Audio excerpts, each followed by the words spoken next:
Performing well on the SAT or ACT can be an excellent way to elevate your college applications, merit aid award levels, and scholarship applications. Doing your best work is a matter of making sure you know what to expect, studying, practice, practice, and practice. Hi, I'm Margaret Meek, and this is how to prepare for the SAT and ACT.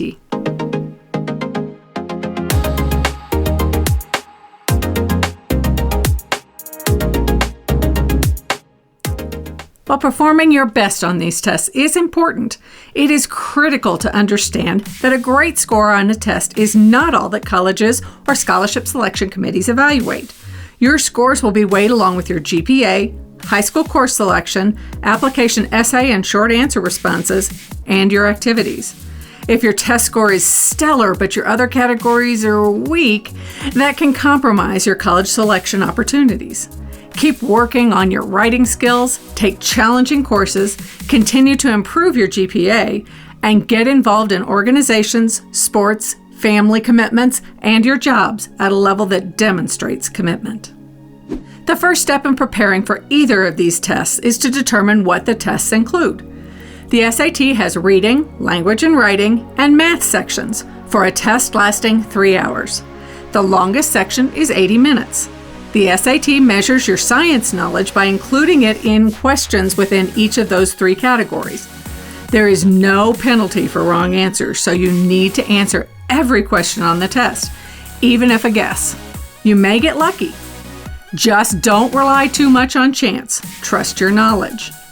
The ACT has reading, English, math, and science sections. The test's total time is 2 hours and 50 minutes, with the shortest section being 35 minutes and the longest being 60 minutes. Again, there is no penalty for wrong answers. Each test has calculator rules, utilizes number 2 pencils, and involves sitting quietly with your eyes on your test alone. In the current health climate, you will wear a mask throughout the test. The tests cost about $55 if you register on time. When you register for either exam, you will pick a specific location, date from the list of approved dates, and you can list the schools you wish to have receive your test scores. You can pay a late fee to register if you don't meet the deadline, but this year has proven that early registration is essential as testing space is limited. So which test should you take? That is basically up to you, unless a school notes explicitly that one test is necessary, something that doesn't happen often. It is up to you to pick the test that best matches your abilities. To assess which test that is, we suggest you take a practice test for each exam. Use correct timing, sitting within the test rules, and with a mask as you mimic the testing experience. Once you complete each, assess which best measures your aptitudes. Figure out which test score you can improve upon with practice and study. We also suggest you dig out your PSAT or PACT score report. That will help you identify the areas of study upon which you should focus. Prepare to take your test of choice at least twice. Scores tend to go up on the second test. However, it is recommended that you take those tests in rapid succession. That way, you can build on your successes rather than having to draw on your studying from long-term memory. If your school district or state offers either of these tests, we suggest that you stick with that test moving forward. With the school paying for one test, you can save money on your total testing bill. If you can only take the test once, no problem. Just focus during the test and do your best. That's all anybody can ask of you. Here's some testing facts. Those with learning disabilities or needing accommodation can arrange for such on either test. It does take time to get the arrangements in place, so plan ahead. Fee waivers are available for those challenged by the testing costs. Fee waivers are also available for the cost of sending score reports to colleges. Again, apply early. The SAT program no longer offers any subject tests. Colleges are reacting to this change, so if you read that a school requires such a test, contact the college admissions counselor to get clarification. It is suggested that you complete Algebra 2 before taking either test. There are free and reduced price preparation materials available.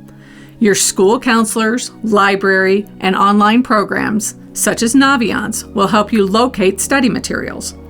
Your public library should also have books for preparation.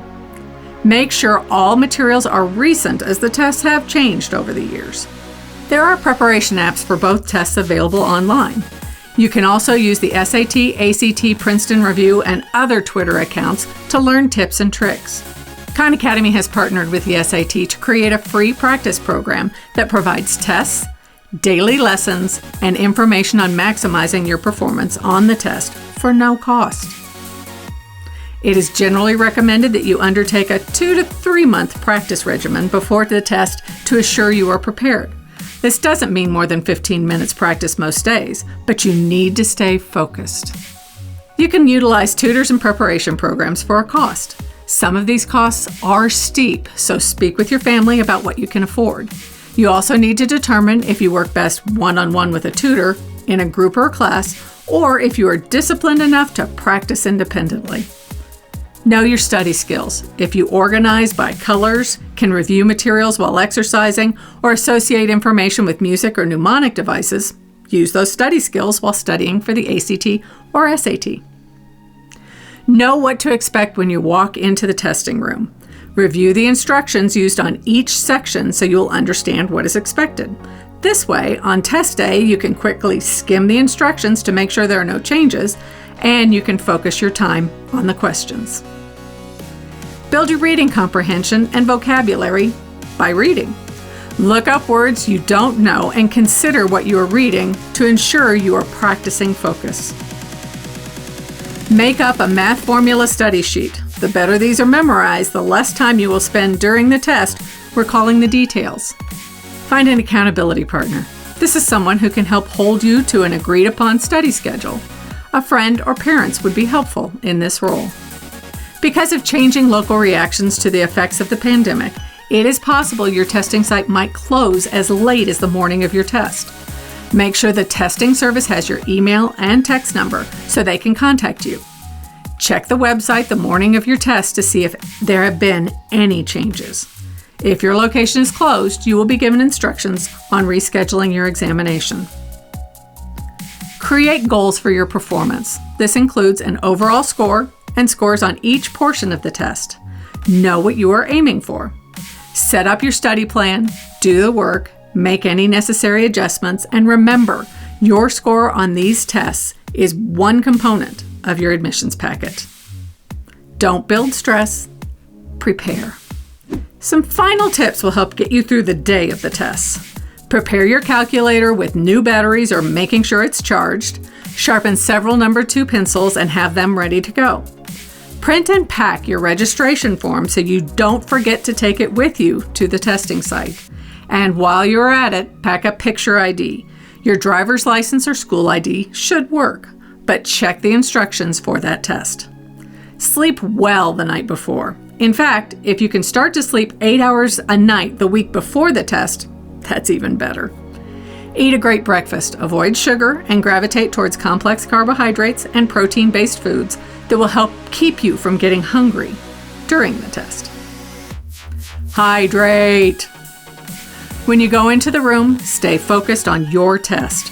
Remember that haste does make waste.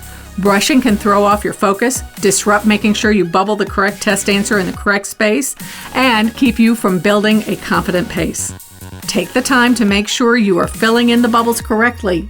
Again, there is no penalty for wrong answers, so if you're nearing the end of the time allotted to a section, fill in a bubble for each answer.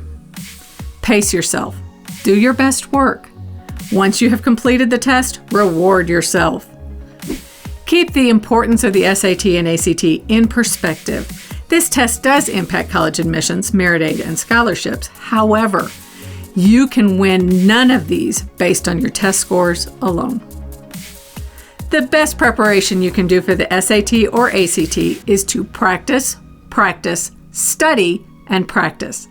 If you found any of this information useful, hit the like button or perhaps consider subscribing. And if you have any questions, let us know in the comments down below.